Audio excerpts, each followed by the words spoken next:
producen una enfermedad.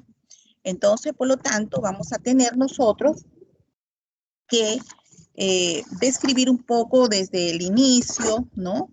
De cómo es que se produce, qué factores intervienen en la enfermedad, para producir enfermedad, y luego en el huésped, ¿no?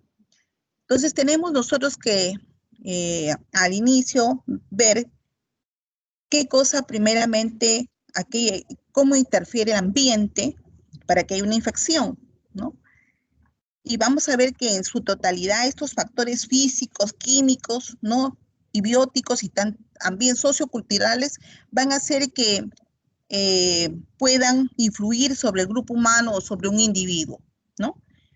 Para producirse la enfermedad. Igualmente, vamos a ver la virulencia del patógeno, ¿no? El patógeno, vamos a ver qué es aquel grado de malignidad, ¿no? Y de toxicidad que tiene el agente, sea esto un virus, una bacteria, un parásito, ¿no? Vamos a ver que también la patogenicidad la vamos a describir como la capacidad de producir una enfermedad, ¿no? Porque a veces hay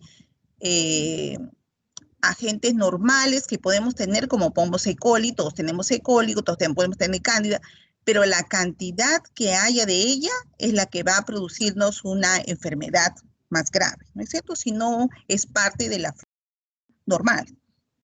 Entonces tenemos que importantes son tomar en consideración. Ahora, para que haya el huésped se define a aquel ser vivo, ¿no? Que permite el alojamiento y el desarrollo de un agente causal de la enfermedad. Entonces, depende también mucho de su sexo, de la raza, de su estructura genética, hacer infección o no. Por ejemplo, los niños Down son muy, muy lábiles a tener infecciones, ¿no?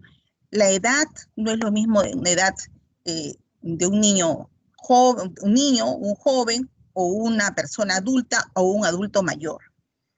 ¿Ya? Entonces, la edad es importante, como lo ustedes están viendo ahorita en la infección del coronavirus, que las personas mayores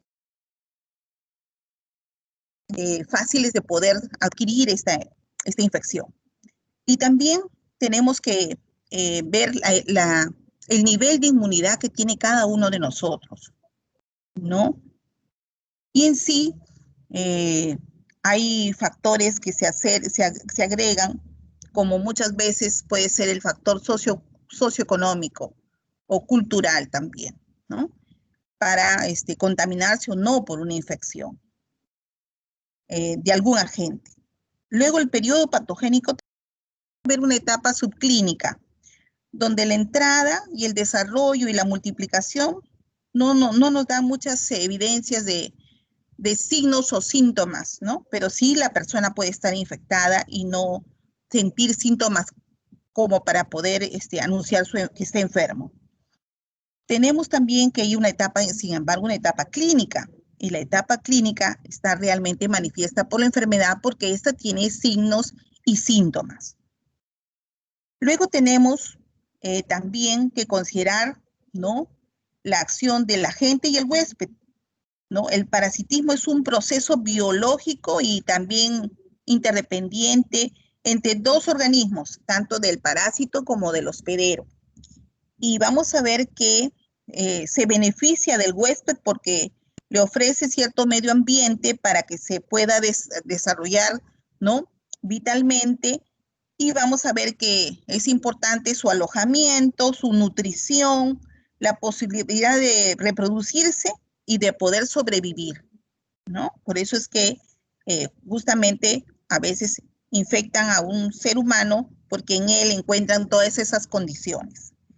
El éxito de un parásito se va a medir por su capacidad para adaptarse y para integrarse al hospedero y no por los trastornos que éste le causa.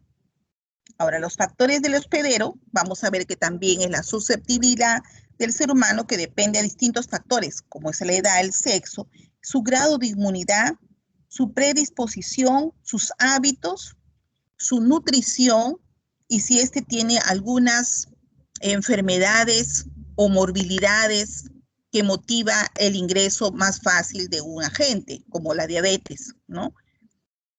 Entonces, esas son las partes introductorias en sí del agente patógeno, ¿no? Para producirse la enfermedad. O sea, ¿qué es lo que nos habilita, que nos da esta oportunidad de hacer enfermedad?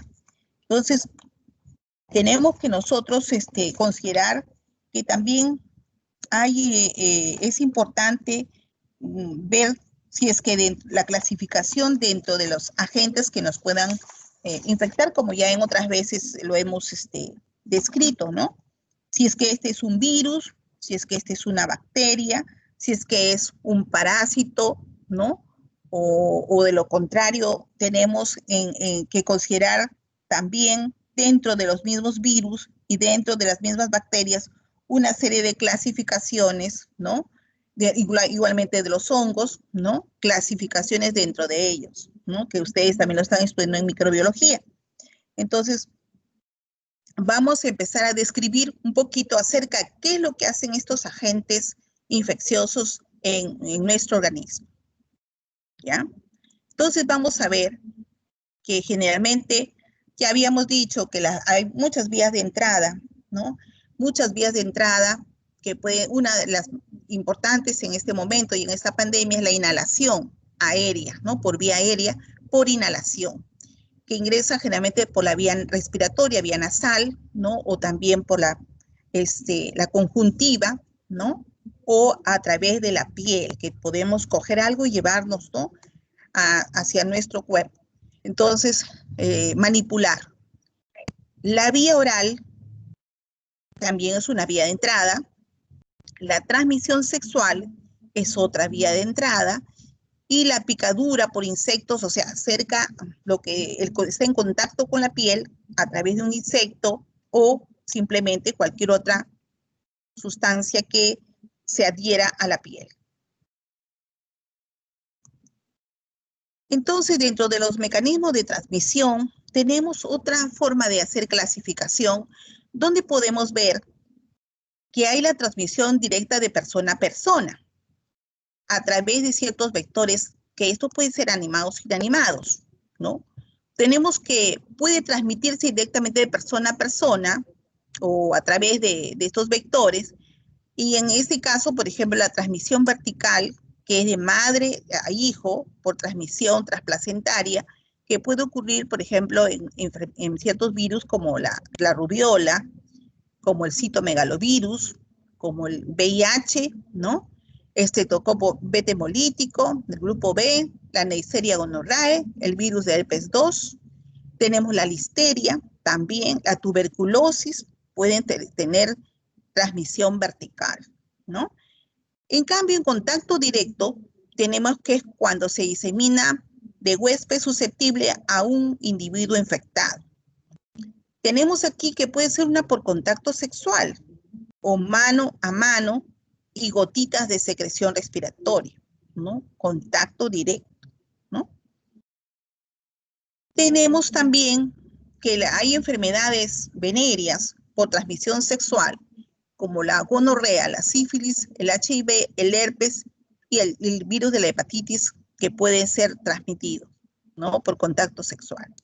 El reservorio, generalmente vamos a ver que va a haber personas que están infectadas, por ejemplo, con fiebre tifoidea, que se disemina por un contacto, pero que va a ser fecal oral, a través de las manos de estas personas portadoras. Es por eso que decimos que generalmente en las etapas de calor, ¿no? En verano, muchos alimentos que están preparados y expuestos ambulatoriamente sin protección y a través de personas que trabajan en la calle donde no tienen mucha facilidad para el lavado de manos, generalmente contaminan sus productos, ¿no? Pueden estar contaminados con heces, por eso es la tifoidea. Y muchas otras enfermedades que las se pueden transmitir por una mala manipulación de los alimentos con las manos contaminadas, ¿no? Los fomites, que son vectores inanimados, como pueden ser también los utensilios de la comida. De repente vamos a un restaurante y nos nos sirven con utensilios, cucharas, tenedores que no han sido previamente lavados como debe de ser y se contamina a la persona. Por ejemplo, eso ocurre en la tuberculosis.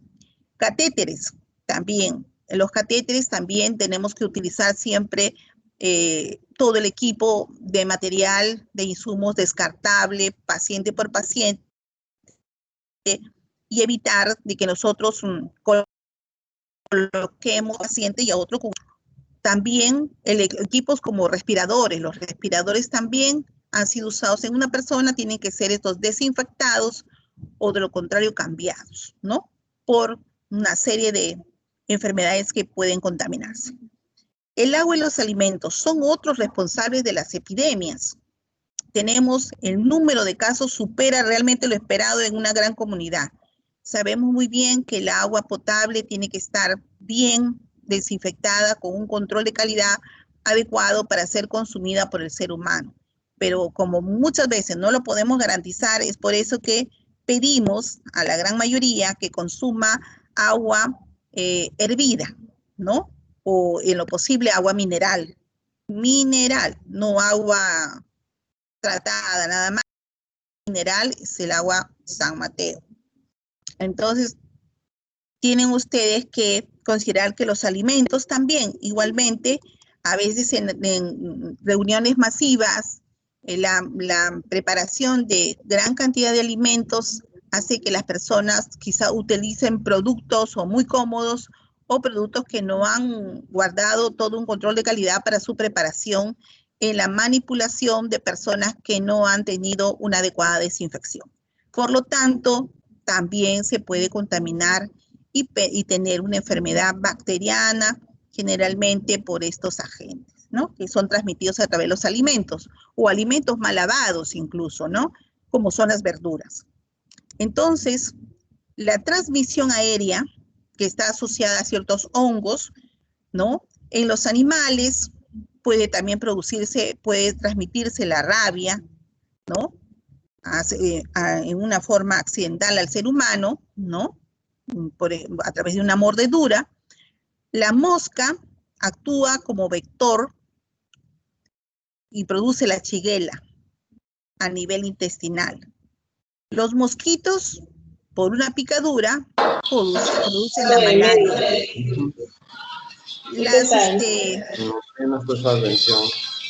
Las garrapatas van a producir la enfermedad de Lyme. Entonces tenemos que cada uno de los agentes, algunos va a determinar cierto tipo de enfermedad. La dosis infectante es generalmente el número de gérmenes, como ocurre, por ejemplo, para que tengamos una salmonela, tiene que haber una 10 a la 5, ¿no? Cantidades de salmonelas presentes para que pueda ocasionar una infección en un ser humano. Tenemos que la salmonela es muy frecuente en la época de verano. Generalmente la salmonela también se transmite en el consumo y el mal lavado de los huevos, ¿no?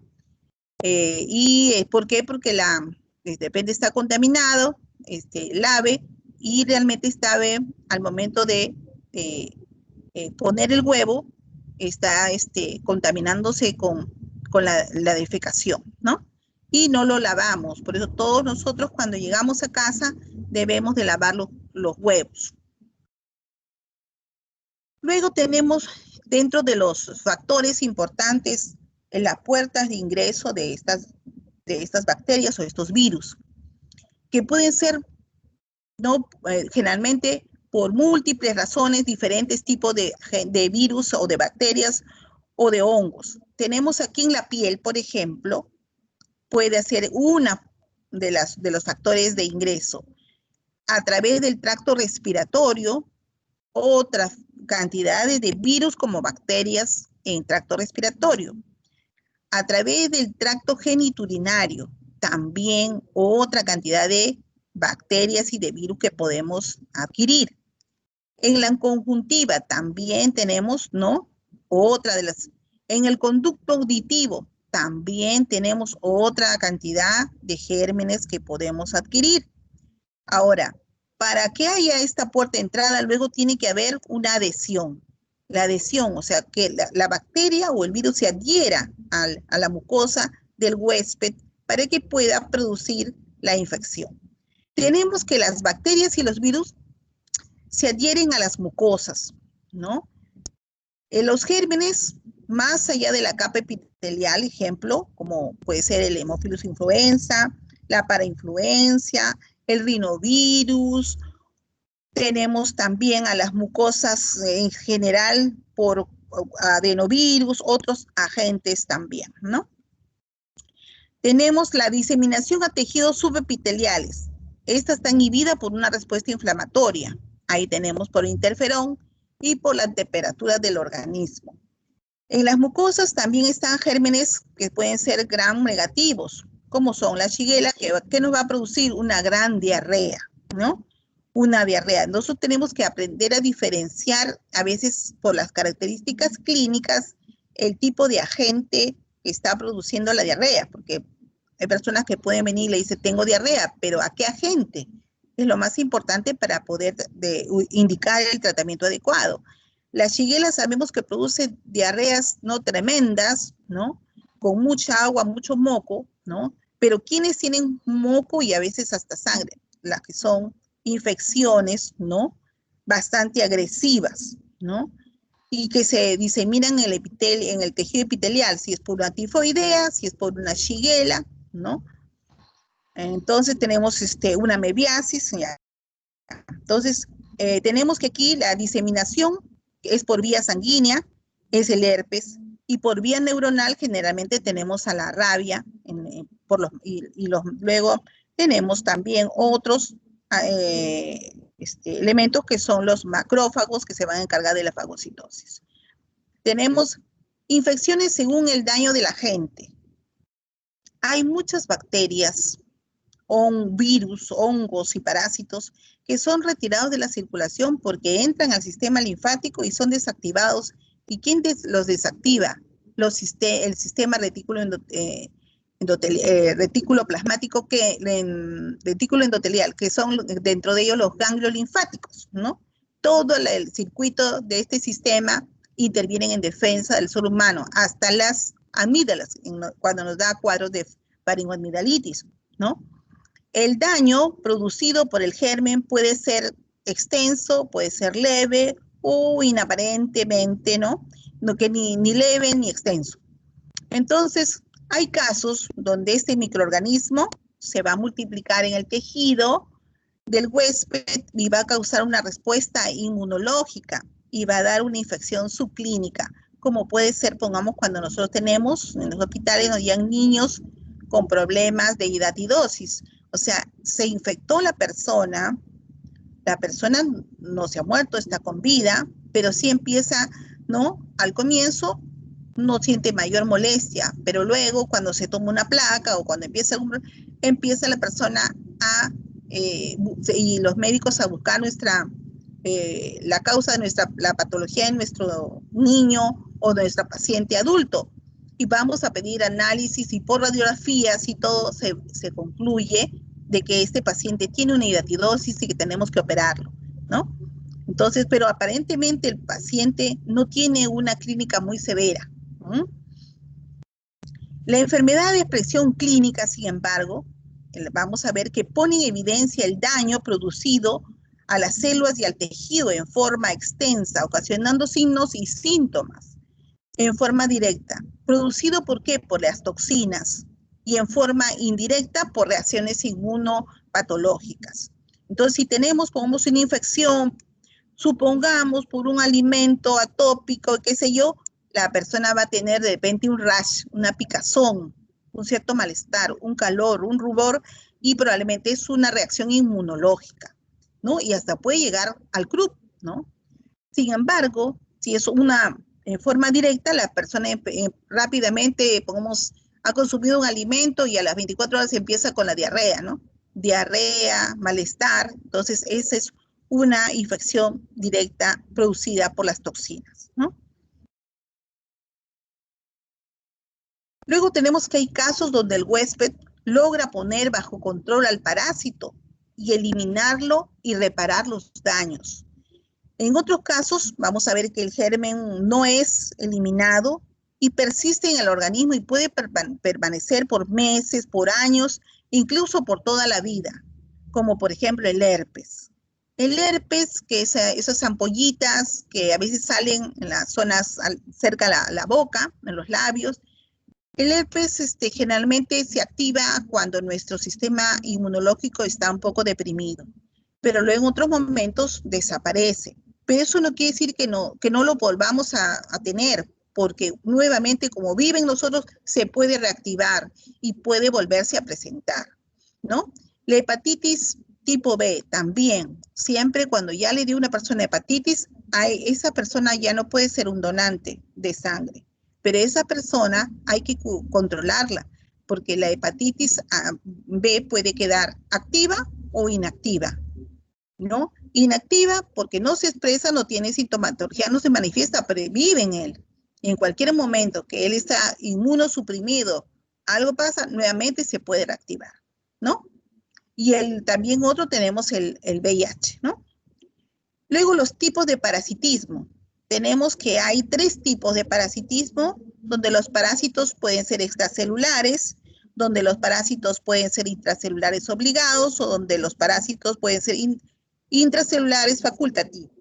Tenemos que en los procesos, en los parásitos extracelulares, generalmente son gérmenes que producen enfermedad al multiplicarse fuera de las células y al ser fagocitadas y destruidas rápidamente.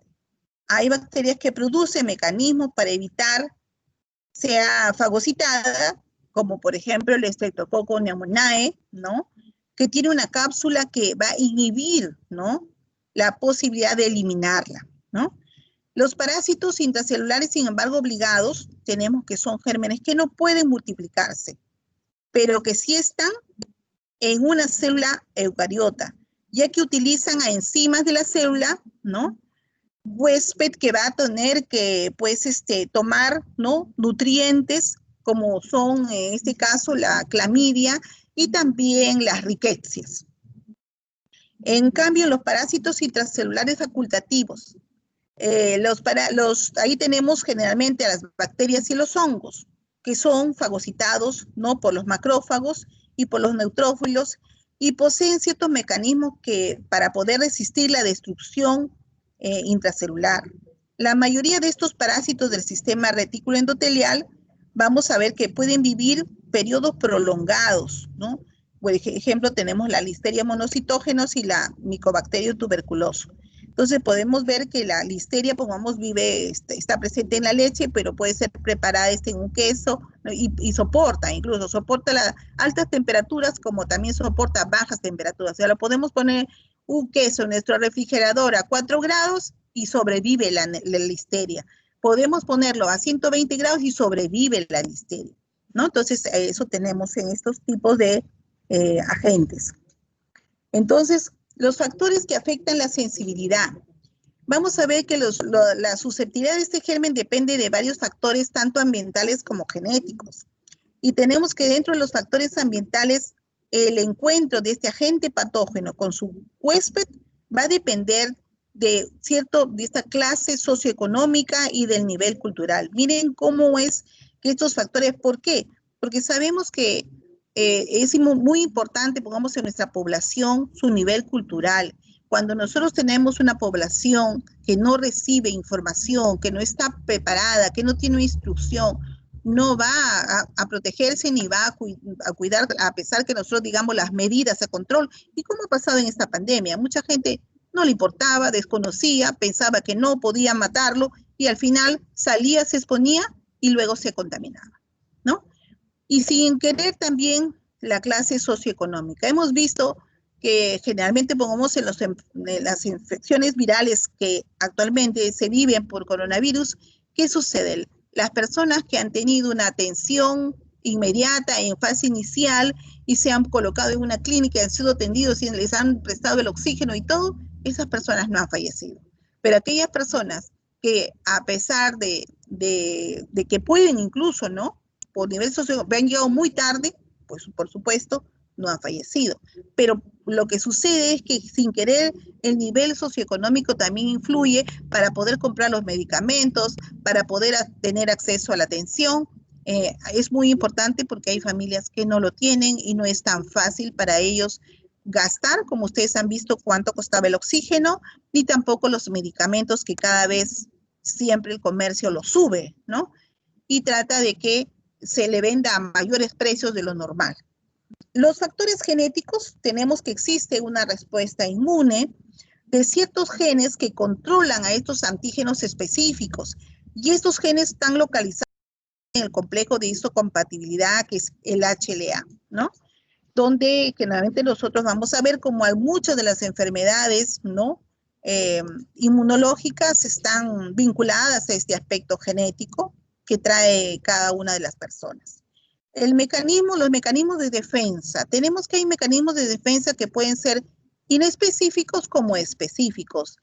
Y dentro de ellos vamos a ver que la prevención de la entrada ¿no? de la gente.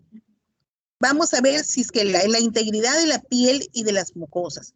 Es muy importante que nosotros, si tenemos una piel sana y una mucosa muy bien protegida, no va a haber ingreso de algunos agentes, ¿no? En cambio, se hace mucho más sensible cuando tenemos una herida abierta, cuando nos hemos hecho un corte, ¿no? Un corte donde la piel ha perdido su continuidad, ¿ya? Luego en las secreciones. También las secreciones tienen una prevención, tratan de atrapar a sustancias que puedan ingresar y quedan allí detenidas, ¿no? El flujo ciliar, o sea, el flujo que tenemos a nivel, las lágrimas, por ejemplo. Las lágrimas nos protegen de infección, ¿no? Porque ellas tratan de proteger al ojo de no poderse contaminar, se elimina a través de la fosita lacrimal, acumulándose ahí las secreciones, para poder ser evacuadas, como ocurren con muchas veces la gente que también dice las lagañas, ¿no? Es justamente, también ahí van una serie de estructuras que se eliminan. Luego la flora normal. También tenemos que todos tenemos una flora normal, tanto a nivel de las mucosas del intestino, que cuando nos da una diarrea, justamente la persona se siente tan mal y tan grave que ya elimina líquido y el moco. ¿Por qué? Porque se ha barrido con toda la flora interna normal, ¿no? Los mecanismos humorales. Ahí tenemos el complemento como un mecanismo humoral de expresión, el interferón y la respuesta a la fase aguda, ¿no? de la enfermedad. Y los mecanismos celulares tenemos también aquí, ¿no? A los neutrófilos, a los mononucleares y a las células killer, ¿no? A las células NK, a las células killer. Entonces, o células asesinas. Luego tenemos, dentro de los mecanismos específicos, tenemos a mecanismos celulares donde están incluidos los linfocitos T, la citotoxicidad dependiente de anticuerpos, y dentro de los mecanismos tumorales tenemos a los linfocitos B y a las inmunoglobulinas. En los mecanismos de defensa del huésped, aquí tenemos que el huésped posee mecanismos para impedir la adherencia y la colonización y el crecimiento del agente, ¿no? Entonces tenemos que hay mecanismos innatos e inespecíficos, ¿no? O inespecíficos, que son aquellos en que con el que el sujeto nace, ¿no? Tiene ya una naturaleza propia de defensa, ¿no? La integridad de su barrera cutánea, de la mucosa cutánea, contenido de ácidos grasos en la piel, el pH ácido del estómago, ¿no? El pH, y las enzimas presentes que están en las lágrimas, en la saliva y en los líquidos corporales, ¿no? La flora normal del organismo es la que afecta en la relación del huésped parásito y contribuye a defender al ser humano de la eliminación por el uso de antibióticos. Entonces tenemos que, por ejemplo, los antiinflamatorios tienen que ser indicados, no pueden ser prescritos porque uno se los dice, me siento mal y me tomo uno y me tomo otro y así, ¿no? ¿Por qué? Porque van a barrer con nuestra flora normal, ¿no? Del organismo. Luego los mecanismos, los antibióticos también, luego los mecanismos de defensa inductibles. Tenemos aquí la activación del sistema del complemento, la producción del interferón y los procesos de inflamación y la fagocitosis, ¿no? Como mecanismos de defensa del huésped. Entonces, dentro de la defensa de estos mecanismos inespecíficos, vamos a tener en la piel, ¿no? Vamos a ver que, como ya hemos dicho, la flora en la piel tiene ácidos grasos libres. ¿A partir de dónde? De las glándulas secretoras, que generalmente son glándulas sebáceas, ¿no? En la mujer mucho más, porque tiene mucho más, su cuerpo tiene mucho más grasa, ¿no? Causando la disminución del pH y que es inhibitoria, ¿no? Al ingreso de muchos microorganismos, ¿no? En cambio, la infección se produce si es que va a haber pérdida de la continuidad en la piel, como ya les decía, por un corte, por una herida, ¿no? Entonces va a ser mucho más fácil de poder ingresar la infección. Y por eso es que toda herida la tenemos que proteger para evitar que esté expuesta al medio ambiente. El tracto respiratorio. Tenemos que muchos gérmenes pueden producir enfermedad, como ya hemos dicho, el Streptococcus pneumoniae, el Haemophilus influenzae, la Mycobacterium tuberculoso, el coronavirus actualmente, y muchos otros que ingresan al tracto respiratorio, que junto con el tubo digestivo son puertas de ingreso a microorganismos. Las partículas van a ser atrapadas por la vía nasal, por el moco y por unos pelitos pequeñitos que están, unas pilosidades pequeñas que tenemos en la nariz, que por algo fueron, ¿no?, desarrolladas.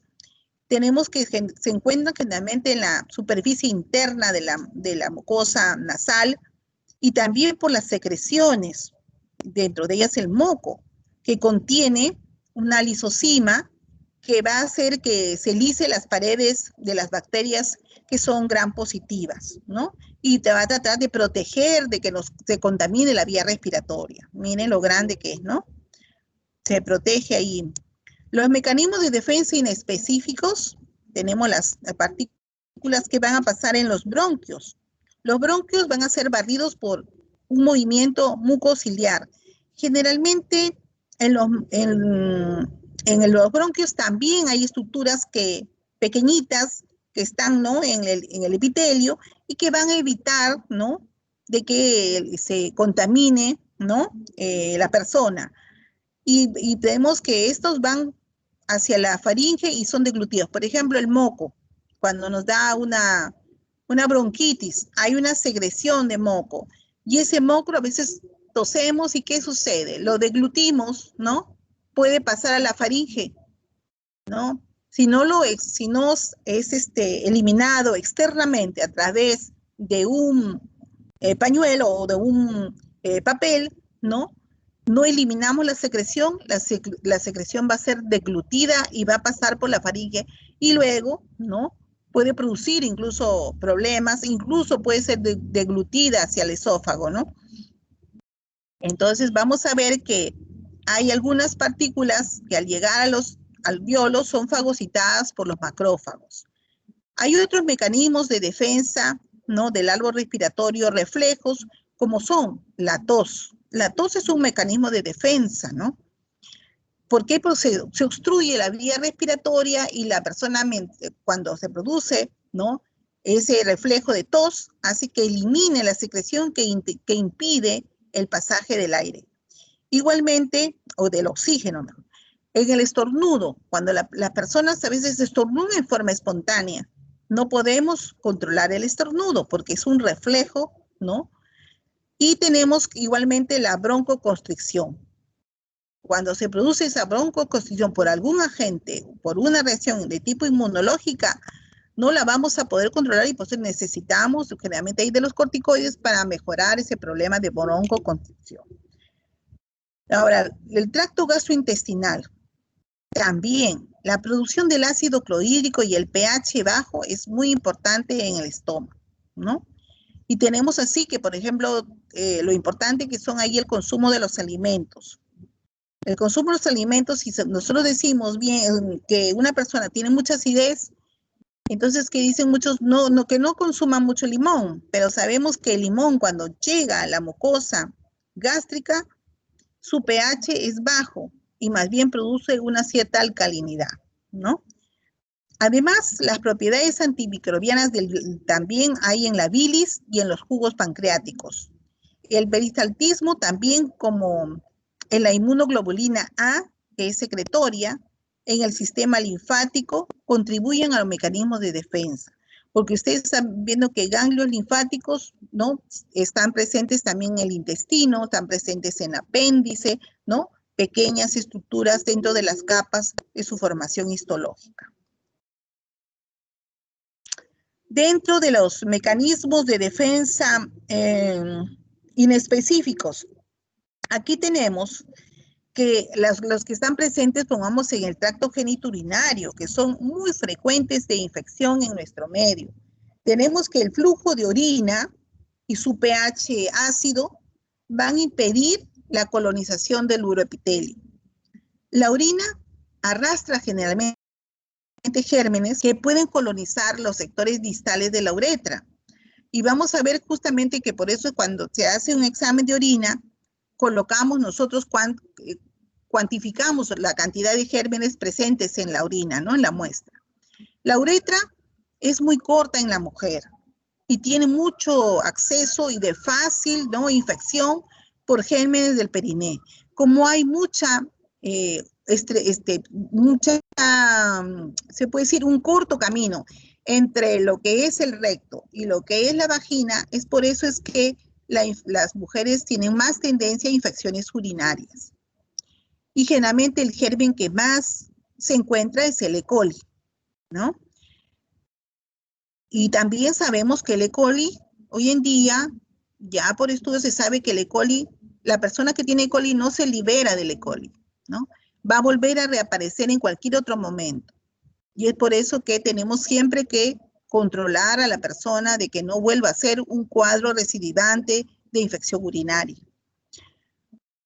Y lo que en los niños, por ejemplo, tratamos de hacer frente a estas infecciones, cuando no queremos, niños pequeños, que no queremos darles muchos antibióticos, le damos lo que ustedes conocen como el arándano, ¿no?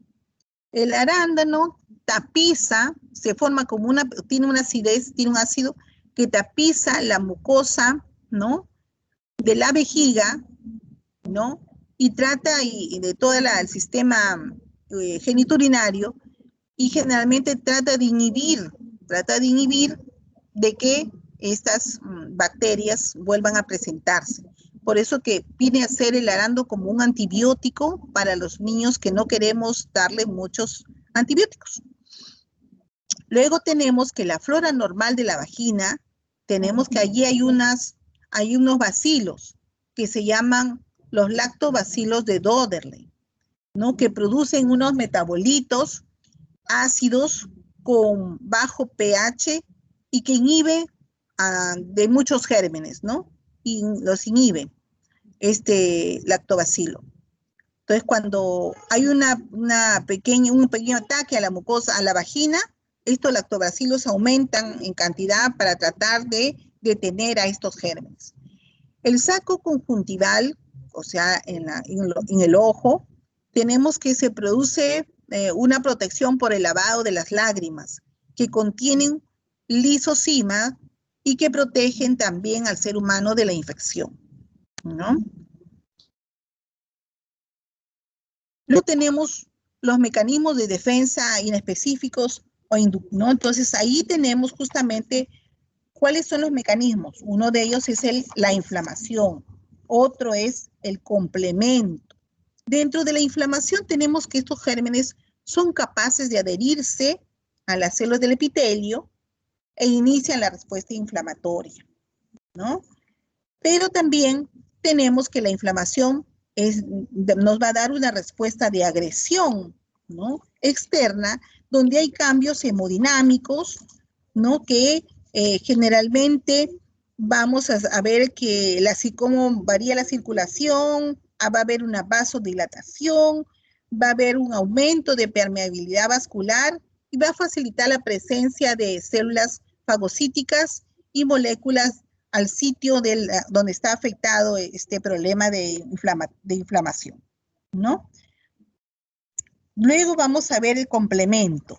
El complemento también tenemos que tienen diversas proteínas séricas que van a activar la vía clásica inmune y la no inmune a través de las lecitinas. La vía clásica o la inmune se activa por complejos antígeno-anticuerpos específicos, mientras que la vía no inmune, ¿no? O no clásica, tenemos que generalmente no requiere de anticuerpos. Puede activarse por componentes bacterianos como los polisacáridos y los lipopolisacáridos. Y es importante en la resistencia no específica de ser una vía rápida de activación del complemento. Pero ambas vías van a confluir en la activación del complemento 3 y de la vía final común. Luego de allí tenemos los mecanismos bueno, entonces dentro de estos mecanismos y funciones del complemento que decíamos aquí, vamos a ver que tienen diversos roles de protección este complemento. Este complemento va a tener justamente, va a pasar por diversas funciones, como es la opsonización, que la opsonización va a ver la adherencia de un complemento que es el complemento 3B, ¿no? Y va a aumentar la fagocitosis. Y ahí van a actuar quienes, los macrófagos, y van a actuar los polimorfos. En cambio, otra de las funciones es la anafilaxia. La anafilaxia vamos a ver que también se inscribe como una actividad biológica del complemento 3A, ¿no? Y donde vamos a ver que generalmente interviene también el complemento 5, ¿no? En su forma tanto activa como inactiva, y atraen más bien a los polimorfos nucleares y van a atraer a los eosinófilos. Y también vamos a ver que vuelven estas células a ser adherentes al endotelio. Luego de ahí producen otra de las que son generalmente la lisis celular. En la lisis celular, ¿quién será? En la lisis celular vamos a ver que generalmente está formado por una superficie en blanco donde van a estar realmente la pared bacteriana y van a ser destruidas, ¿no? La pared de la bacteria va a ser destruida por lisis, ¿no? Y en estas vamos a ver que hay factores de deficiencia generalmente en el complemento 1, complemento 4 y complemento 2. Y allí también interviene el interferón. El interferón generalmente vamos a ver que pertenece a las glucoproteínas, y vamos a ver que generalmente tiene una inmunidad específica frente a los virus y actúan como un modulador de la respuesta inmunológica, ¿no? Luego tenemos los mecanismos de defensa celulares inespecíficos, y aquí tenemos a los neutrófilos. Los neutrófilos provienen de la médula ósea, y estas son maduras y de vida corta en sangre. Y aquí tenemos justamente que también como en ellas, ¿no? En estos mecanismos inespecíficos, vamos a ver que producen una cierta función antimicrobiana, donde los linfocitos tienen diferentes etapas, donde va a haber generalmente etapas, ¿no? De cambio de forma, de la locomoción, o sea, de en sí los filamentos que pueden tener ellas para movilizarse, adherencia al endotelio, diaperesis y quimiotaxis. Y luego tenemos la otra, que es la fagocitosis, que la fagocitosis es el englobamiento en sí de partículas de una célula que se adhiere, ¿no?, a la superficie del neutrófilo. Y luego vamos a ver que generalmente dentro de ellas también tenemos a otras que son las que son oxígeno dependientes. Los de oxígeno dependientes que tenemos ahí la fagocitosis y la unión del complemento IgG C5 a C3b. Y después tenemos que ahí cómo actúa este anión inestable, ¿no? Que puede producir el peróxido de hidrógeno. Y otro que tenemos es la lactoferrina, que es una proteína que se va a ligar al fierro. Y también vamos a ver que ella también va a actuar, ¿no? Como mecanismo de defensa. Luego tenemos también a los mecanismos de oxígeno independientes. Y dentro de ellos vamos a tener generalmente a las enzimas que son de pH ácido, las lisoenzimas, ¿no? De las bacterias, que van a reducir la actividad metabólica. Y vamos a ver que generalmente son mecanismos independientes presentes en las bacterias, ¿no? Eliminando en sí la acción microbiana de las bacterias. Y luego tenemos las células natural killer, ¿no? Que son células mononucleares, pero que están generalmente, su función es destruir las células tumorales y las células infectadas por virus. Y las tenemos presentes en muchos de las neoplasias, ¿no? Entonces, esas son generalmente las alteraciones al mecanismo. Esos son los mecanismos de oxígeno dependientes. Claro, ahí están presentes las células natural killer. Entonces, realmente todos esos mecanismos son macros que luego los vamos a ver en las determinadas infecciones, ¿no? Que se van a llevar más adelante y que las vamos a describir. Dentro de todos estos mecanismos en sí, hemos visto cómo el agente puede causar enfermedad, pero por otro lado vemos cómo el hospedero, o sea, el sujeto o el huésped, puede infectarse.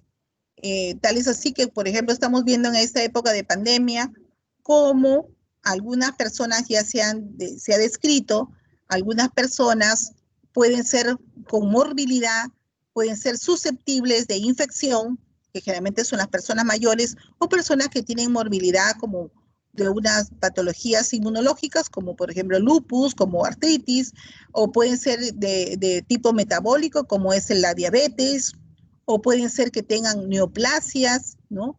Leucemias, entonces los hacen mucho más susceptibles a cualquier infección, ¿no? Entonces es algo que ya trae el sujeto. Otra cosa es cuando una persona está sana,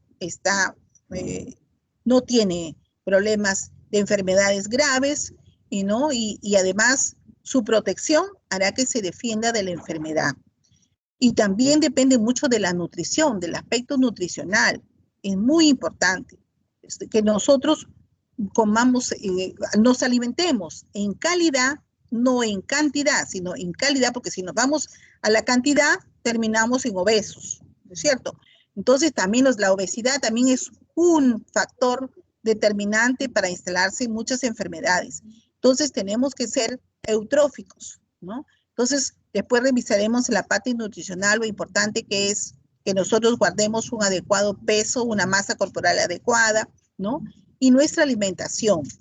Generalmente la mujer tiene a tener más grasa en sus tejidos y esta es protegida por las hormonas, por los estrógenos, que le da ese cuerpo que puede ser mucho más, incluso con más curvas, pero sin embargo, el varón no tiene mucho tejido graso, sino desarrolla más la masa muscular, ¿no? Entonces también por eso al varón en cierto modo frente a otras enfermedades lo hace más susceptible también, ¿no? De poder, porque no tiene la protección que a veces tiene el tejido adiposo más abundante de la mujer. Por lo tanto, Y así tenemos una serie de mecanismos y también de defensa en ambos sexos, como también, como les decía, la dieta y también nuestro sistema emocional que actúa de la mano del sistema inmunológico. Nuestras emociones es muy importante para que la persona, por ejemplo, las personas que son emocionalmente muy sensibles o de su sistema nervioso, los va siempre, es como que sus células siempre están en alerta. Entonces, eso hace de que frente a Doctora, cualquier problema, sí, sí, doctora, se le fue el audio. Sí, se le fue el ¿se fue el audio. audio? Sí, sí, sí. ¿Así? Ay, qué raro. Ya, a ver, ¿me escuchan? ¿Me escuchan? Y ahora sí, doctora. Sí, ya. Entonces le decía que el sistema emocional también es importante que va de la mano de nuestro sistema inmunológico, puesto que si pues, estamos frente a momentos de tensión, ¿no? De nerviosismo, de temor, se desencadena, están nuestras células así atentas para la agresión, ¿no? Entonces lo tenemos alteradas. Por eso es que o tenemos que tener mucha tranquilidad, se dice liberarnos del estrés para poder tener un equilibrio emocional adecuado y además nuestras células estén también tranquilas, ¿es cierto? Todas realizando su función sin estrés. Entonces, después ya revisaremos lo que vamos a hacer en la parte nutricional y cómo van estas enfermedades y cómo influyen en el ser humano. Hasta ahí tenemos la clase de hoy. ¿Sí? ¿Preguntas?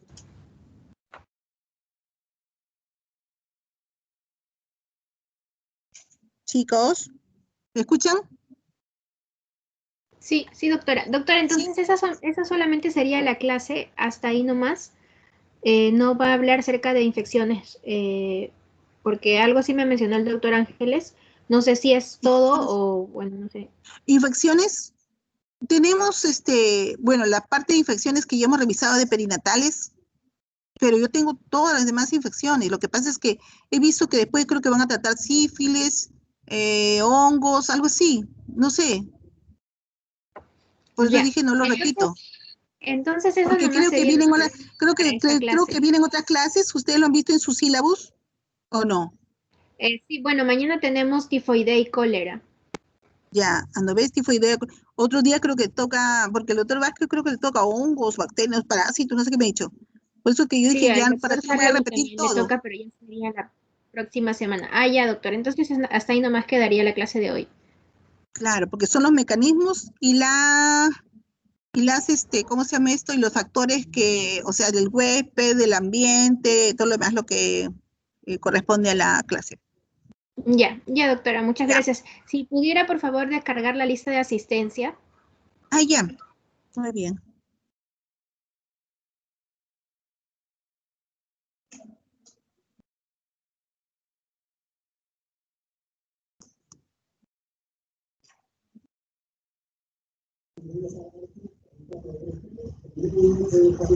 Claro, porque yo, claro que las infecciones yo las tengo un montón de las infecciones, pero si las van a volver a revisar.